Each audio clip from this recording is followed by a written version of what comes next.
Hey folks, welcome back to another edition of My Car Guru. If you've never been here before, welcome. I congratulate you for actually finding AM setting on your radio, or if you listen to the podcast through, all the different sources of podcasts like Apple Podcast. That's where most of the listeners to my podcast come from. It's mostly iPhones. Why is that? Is there something different about people who use iPhones versus those who use Android phones, like from Samsung and so forth? I mean, I don't want to use any judgments here, but, which would be totally in character for me because it's all about my judgment calls on things. But what's wrong with the Android users? Why aren't they listening to more podcasts, or at least my podcasts? Maybe that's part of the problem. But regardless of that, we're going to give them a reason to listen today. I'm going to be talking about what were some of the most influential or trend-setting vehicles of the last 70 years. Why 70 years? Well, at first I put 50 years, and then I realized that doesn't go back far enough because I wanted to include the mid to late 50s and on up. Now, what is the source for this information? Me. That's right. I didn't need any source because I grew up in this and I know what the most influential cars were to me. I don't know what they were to you. For you, it might have been a Chrysler Cordoba or a Ford Pinto. Maybe that was your first car, so it was the most influential. So I'm not judging. Well, maybe I am a little bit. But I really think these are the most influential cars of the last 70 years. And then finally, we're going to go back to the mailbag. I've got some really good questions, I think, that I answered on a one-to-one basis. And now we're going to do it from a one-to-a-many basis. Let's spread the love. Okay, let's jump on the mailbag first. So I got this the other day when I was making fun of a new fast lube place that had just opened in our hometown. And they said, Lenny, you caution against going to the fast oil change place. Why? And for me, it's really simple. I'm a guy that understands what it's like when a customer has a problem with their vehicle. It's either under warranty or just out of warranty, and they really need to get it fixed and paid for by the manufacturer. And you stand no chance of going to get taken care of, especially after warranty, if you go to a fast lube place to have your oil changes done. The only way to ensure that you're going to be looked at very favorably is to take it back to the dealership and get it serviced by them. Does it cost more? No, it does not. Matter of fact, these fast lube places have gotten quite expensive. You know what their main selling point is? It's not price, it's speed. When you're driving down the road and you say, oh, there's a fast lube place. I need to get my oil changed. That's the convenience factor. It's accessibility. It's just right there when you think, it's kind of like fast food. Is fast food good for you? Nope. Speed is not always the best thing. If you're talking about servicing a $50,000, $60,000, $70,000 vehicle and you're entrusting that to some guy that they just hired out of high school, or 3 weeks earlier he was bagging groceries. Is that really who you want servicing your vehicle? Enough said. Okay, what leverage do I have to get the dealer to discount the car? Well, we talked a lot about the 4 targets and how to negotiate, but what leverage do you have? Well, you have, if you've done research, you have that leverage.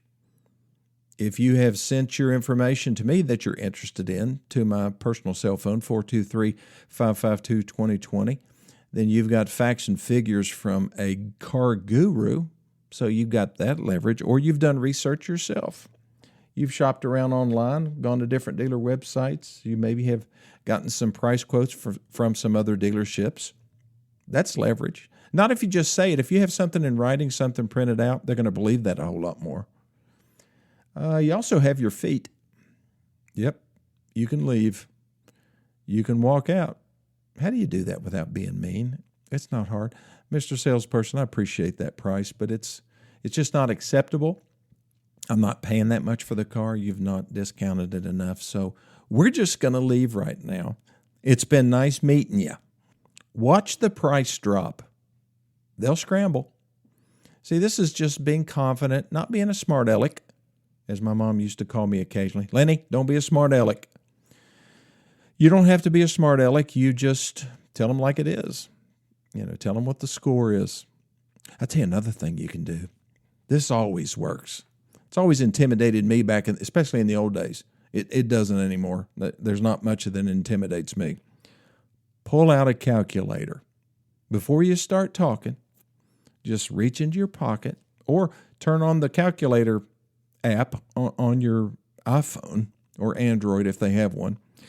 Put it down on the desk and just make sure that the salesperson or the sales manager, if they come in to talk to you, make sure that they see the calculator and that you got your finger hovering right above it. Because they don't like people who have calculators, because that means they're checking the numbers. They're numbers people. And then another thing, if you don't have a phone or you don't have a calculator, just say, listen, I'm a numbers person. That's all that matters to me. I'm not driven by emotion to buy this car. I'm driven by the numbers. And if they're good enough, then we'll leave in a new vehicle today maybe. But if they're not, I have my feet. Maybe they'll appreciate the humor.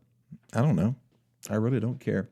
Okay, let's see what else. I have a serious mechanical issue with my car. Can I buy a warranty and then get it fixed after? Well, would that be ethical?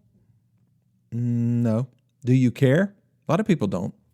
They're okay about screwing the insurance company or whoever's backing the warranty.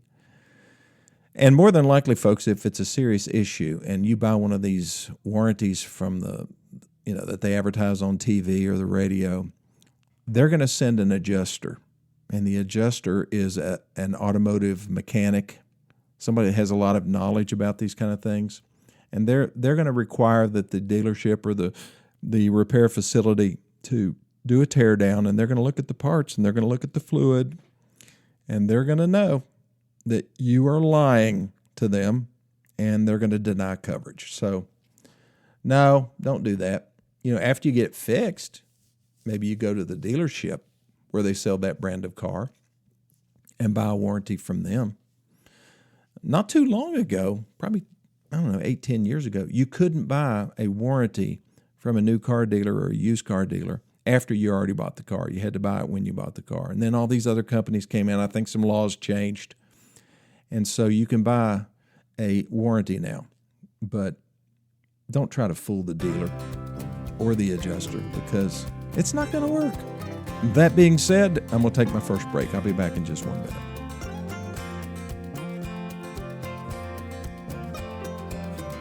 Okay, I am back, and we are still in the mailbag. Let's see. Oh, yeah. The same basic question. I have a serious mechanical issue with my car. Is it okay to trade it and hope they don't notice? I don't know. Is it? How does that jive with your moral fiber? I couldn't do that. I'm sorry. But a lot of people don't care. There's a lot of salespeople that don't care. I actually heard a sales manager from another dealership say this: selling cars is a game, and the customer is the competition, and I'm in it to win it. They actually think you should come in with your big boy pants or big girl pants on, and if they can outmaneuver you, then that's okay. That's just life. That's the world. That's the natural order. I don't look at it that way. I look at it as being unethical and in many cases illegal, their behaviors. So more than likely, if a used car manager comes out there and if he knows anything, he's going to drive your car and he's going to notice the problem and he's going to point it out. If you say the vehicle's never been wrecked, but 2 years ago you hit a deer, maybe you did forget about it, but you didn't turn it into your insurance company so it doesn't show up on a Carfax. But he can see it. He can see the tape lines where the crappy repair was done. So is it better to come clean? I don't know, if it helps you sleep. But if you sleep fine by lying, then maybe you'll get by with it.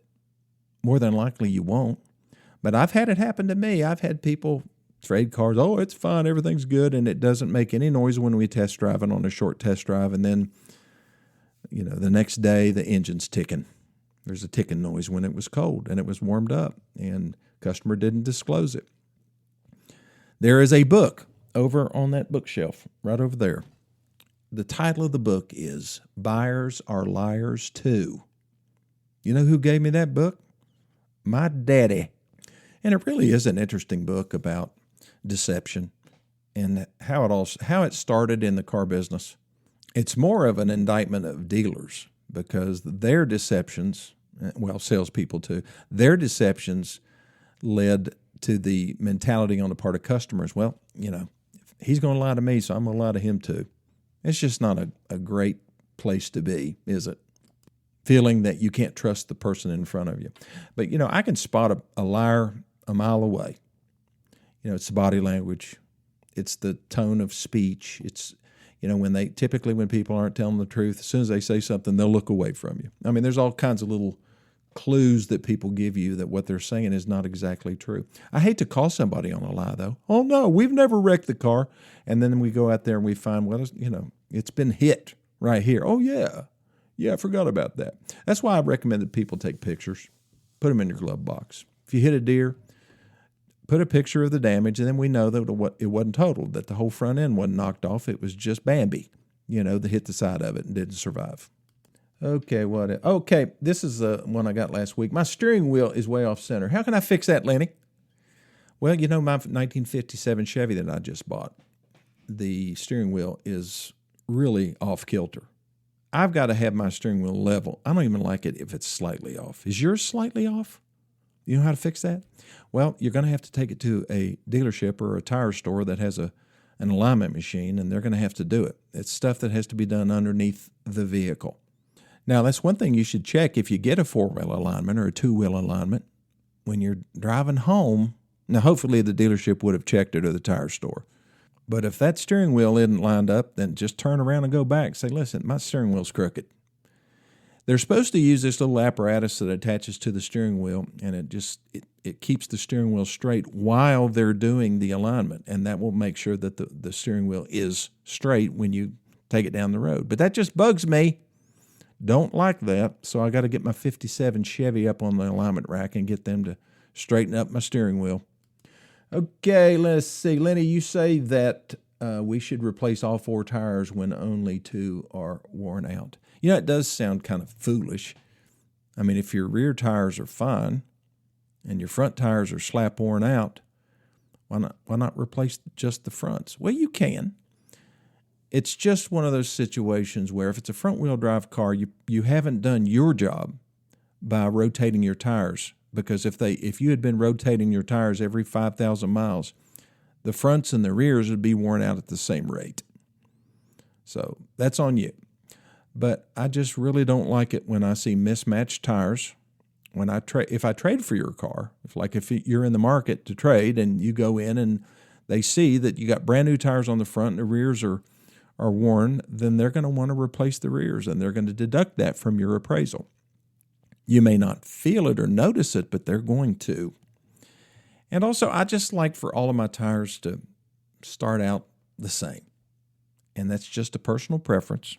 Cost a lot more, unless you're able to buy four tires on a special deal like we had last month through my dealership. But, and I understand somebody not wanting to do it, and if you're on a tight budget. But just don't go out and buy a set of used tires, folks, because tires are designed to last anywhere from, 7 to 8, 9 years. I looked at the age of the tires on that 57 Chevy I just bought, and they were installed in 2002. Or no, they were manufactured in 2002. They were very old. They had plenty of tread. What did I do? I replaced them. And it was not cheap, $1,200 for a set of wide white walls for that vehicle. But it looks better, and I know it's safe now with me and my wife going around, cruising around Greene County in my red 1957 Chevy. Yeah, it's okay for a Ford dealer to like driving around in a 57 Chevy. I've got several Chevrolet collector cars, so don't judge. Okay, let's see. What factors affect used vehicle value, Lenny? Okay, well, I mean, it's mileage, condition, and market demand. Those are the three things. What people have the hardest time understanding is condition. What does it take a dealer to get a trade-in ready to sell? Like we just traded for an F600, that's a Ford truck, F600 with a dump bed on it. And it looks really good. The tires are worn out, and it's got a dent in the left rocker panel. So, when we appraise that vehicle, we have to take into account it needs not 4 tires, 6, because it has dual rear wheels. It has a dent. And let's say it had a star in the windshield and a few other issues. If I put that out there on my lot just like that, do you think it's going to sell? No. People want to buy a pre-owned car that's ready to drive. They don't have to immediately go put tires on it or fix a star in the windshield or get that dent fixed. Some people won't care. We may sell it before we do anything to it because we've had a lot of interest in that vehicle. And, it is a dump truck, so they may not care about that dent.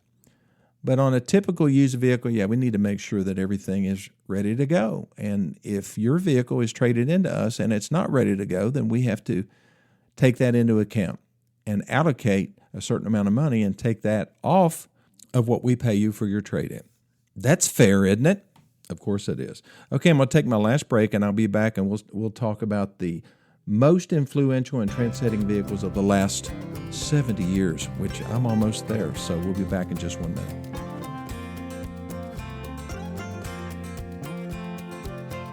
Okay, let's do this. Don't care who I offend, because this is just an opinion. People should be able to have an opinion without offending somebody. Wouldn't it be better if society worked that way in general? Okay, let's go back. The first one I picked, really mid-50s Chevy Corvette. There's just no doubt the impact that the Corvette has had on the car business in general and on the domestic auto industry. Second vehicle I picked is kind of a surprise, is the Ford Falcon. Now, that was the predecessor to so many other vehicles that are smaller, affordable.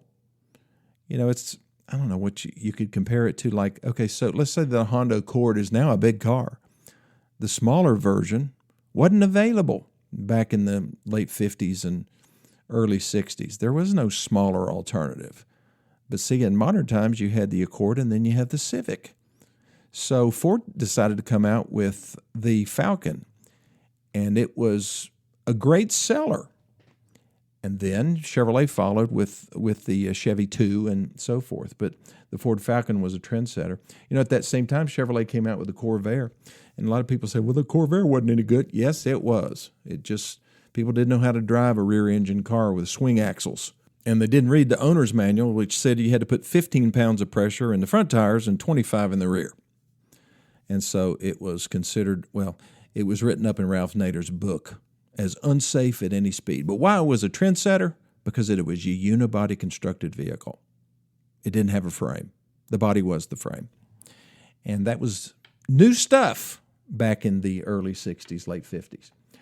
Okay, what's next? Well, I'd have to say the Mustang, 1964 and a half or 1965 Mustang.